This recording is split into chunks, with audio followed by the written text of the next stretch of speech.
¿Qué tal estáis?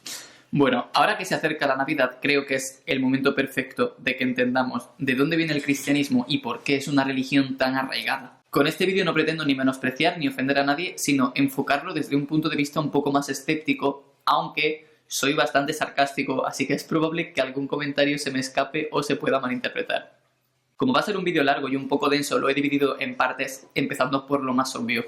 Primera parte, los antecedentes. A ver, las religiones nacieron para dar explicación a lo inexplicable, que al principio era prácticamente todo. El día, la noche, los fenómenos meteorológicos, las plantas que crecen porque crecen, las que no crecen porque no crecen, etc. Pero poco a poco la humanidad fue encontrando una explicación lógica a todas estas cosas y la religión se limitó a las preguntas esenciales, en plan, ¿quién soy? ¿A dónde voy? ¿De dónde vengo?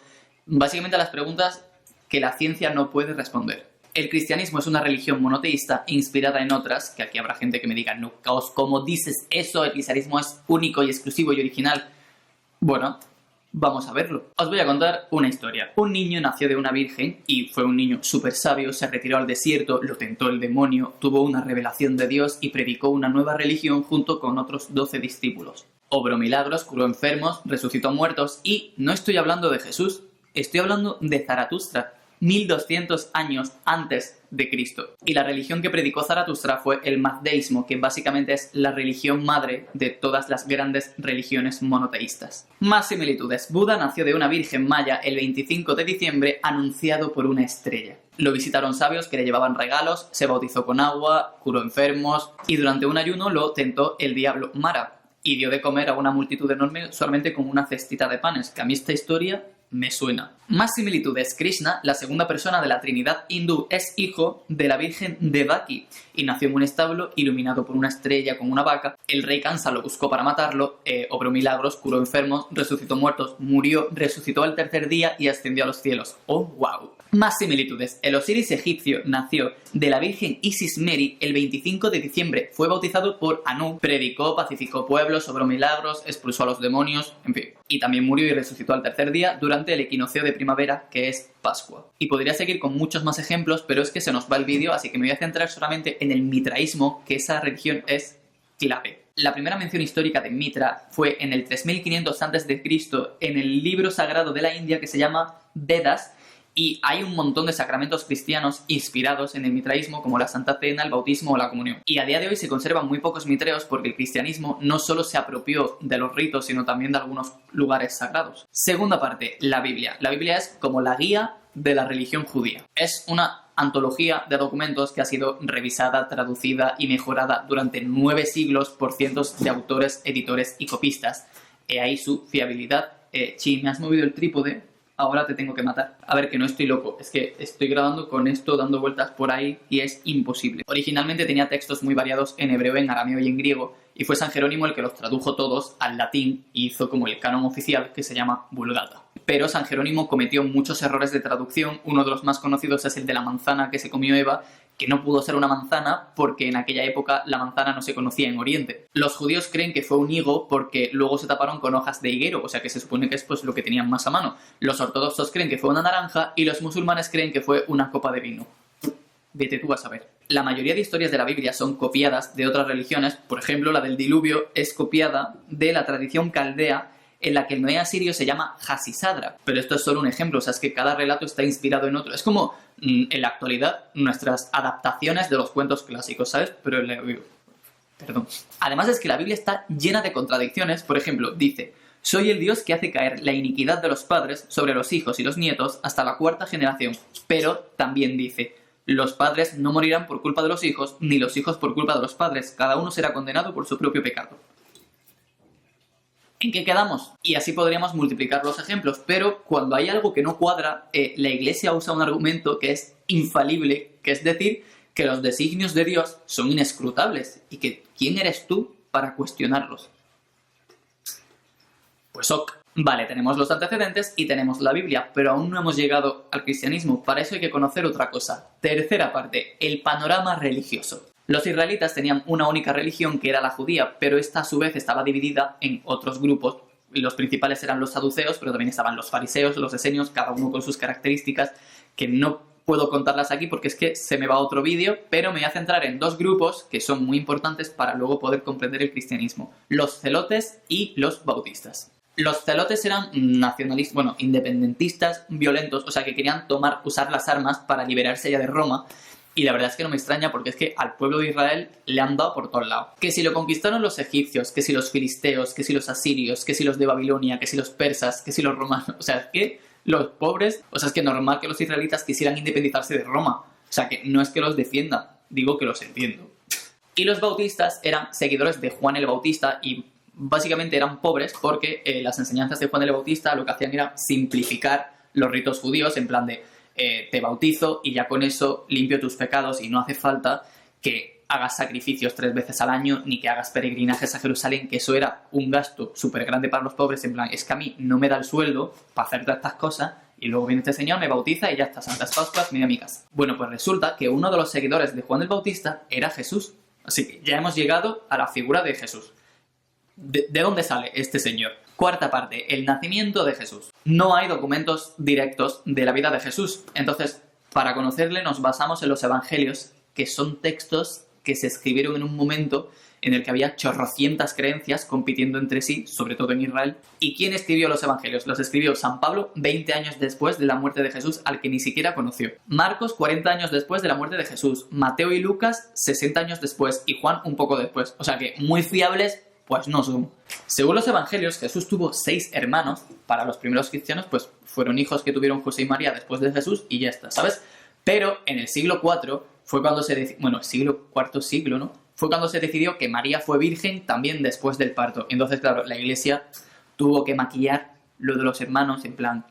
Según Epifanio, no eran hermanos, sino hermanastros, hijos de un primer matrimonio de José. O sea que María seguía siendo virgen. Según Jerónimo, la palabra hermanos en realidad significa primos o parientes cercanos. Y según los protestantes, pues eran hermanos de Jesús y ya está, ¿sabes? O sea que cero dramas con eso. Pero ¿por qué es tan importante para el católico que María fuese virgen? Pues por 2 motivos. El primero, porque había otras religiones compitiendo con el cristianismo en ese momento y esas religiones tenían una virgen. Y entonces el cristianismo decía...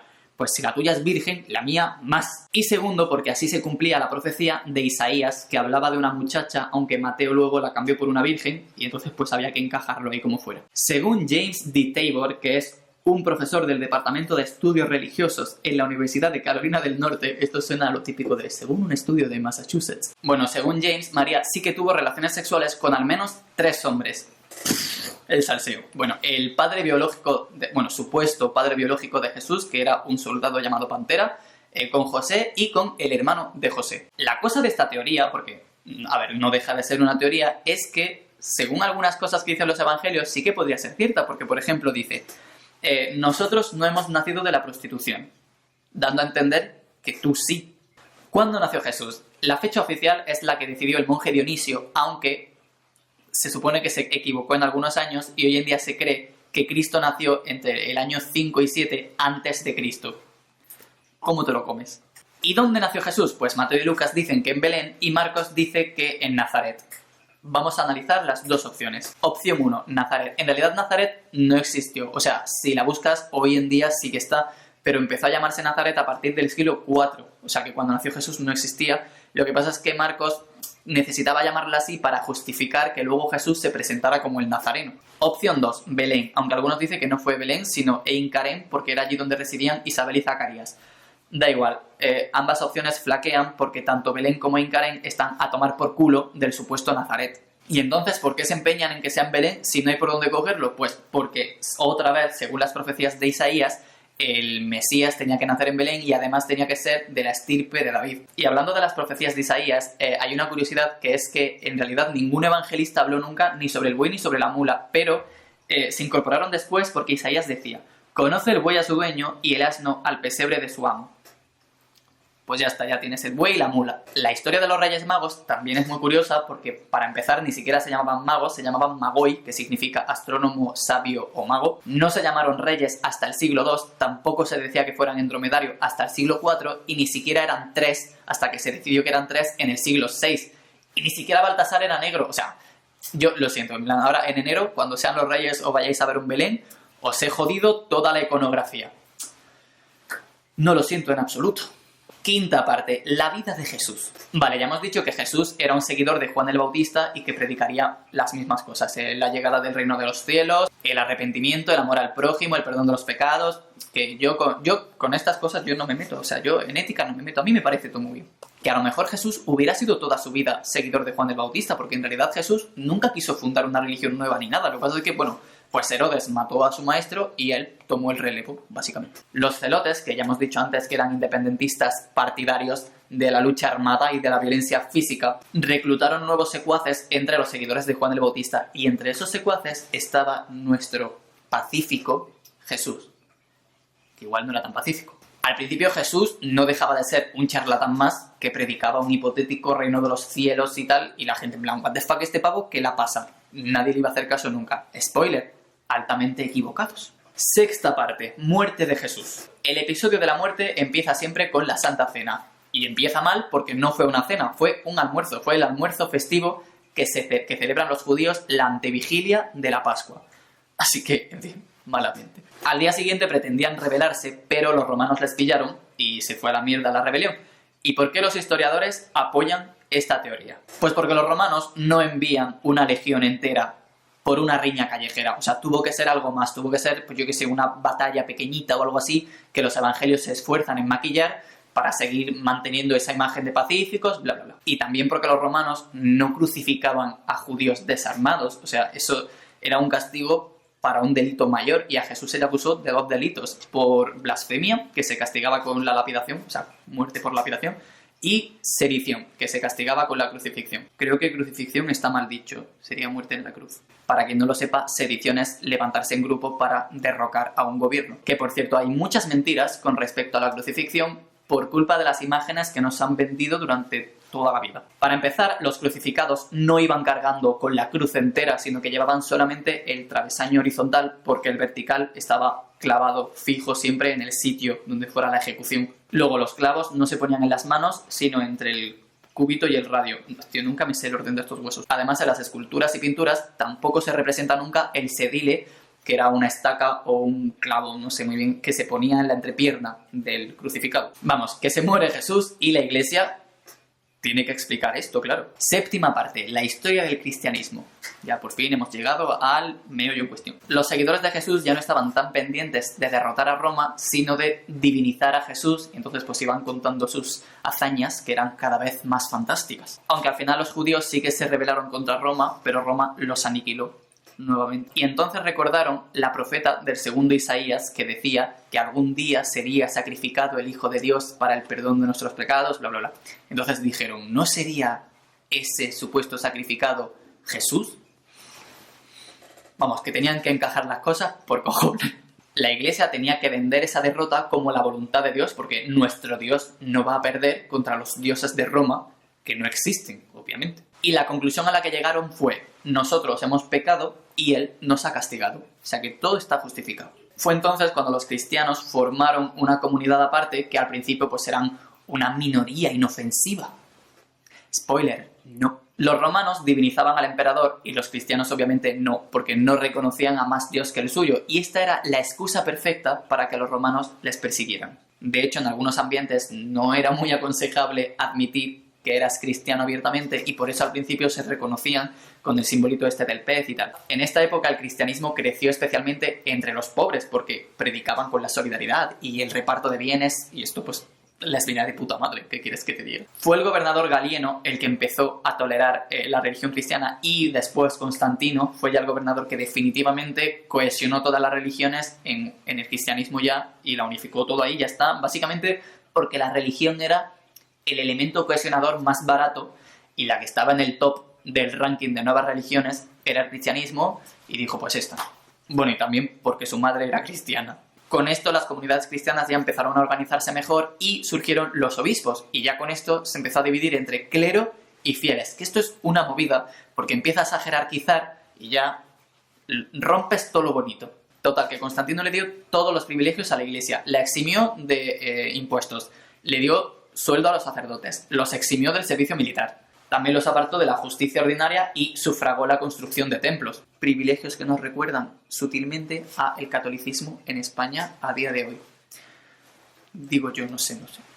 Yo no lo sé. Claro, los obispos súper contentos porque Roma los tenía entre algodones. Entonces dijeron, vale, vamos a limpiar un poco los textos evangélicos que desfavorezcan a los romanos, y a partir de entonces se empezó a culpar a los judíos por la muerte de Jesús. O sea, el cristianismo es una locura. Las religiones en general es que son una locura. O sea, es que es fascinante todo. Fue en el año 325, durante el concilio de Nicea, cuando ya se hizo el credo, y es básicamente con ese credo que es el mismo que se dice hoy en día, ¿eh? O sea, que no ha cambiado nada.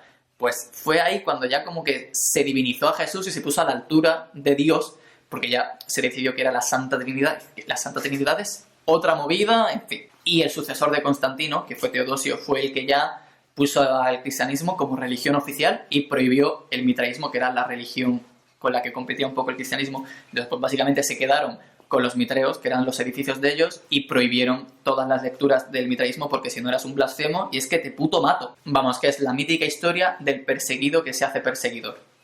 Again and again and again. Y básicamente así fue como nació el cristianismo. Obviamente se tuvo que ir adaptando a los tiempos. Cuando llegó Lutero, pues se quitaron las indulgencias porque quedaban un poco feas, y luego se cambió el limbo, el cielo y el infierno, en fin, que ha ido el pobre, pues eso, adaptándose, porque si no te adaptas, te mueres. O sea, es que el cristianismo al final es una metáfora para nosotros mismos. No os hacéis una idea de cuantísimas cosas he tenido que resumir, porque no he hablado ni de Magdalena, ni de Judas, ni de El discípulo amado, que es una fantasía de teoría, ni sobre cómo llegó el cristianismo a España. O sea, es que he tenido que quitar un montón de cosas porque el guión era eterno. Y bueno, si os interesa mucho el tema, os recomiendo el libro Catolicismo contado para ovejas, o explicado para ovejas, no sé muy bien. O bueno, básicamente en realidad toda la información está en internet. Eso sí, tened siempre en cuenta la fuente, que sea fiable, porque hay mucho conspirador por ahí y luego nos leemos el código Da Vinci y nos creemos que es verdad y no. Por aquí tenéis mi último vídeo divulgativo sobre la imaginación y mi vídeo anterior. Y con eso yo creo que ya está. ¡Feliz Navidad!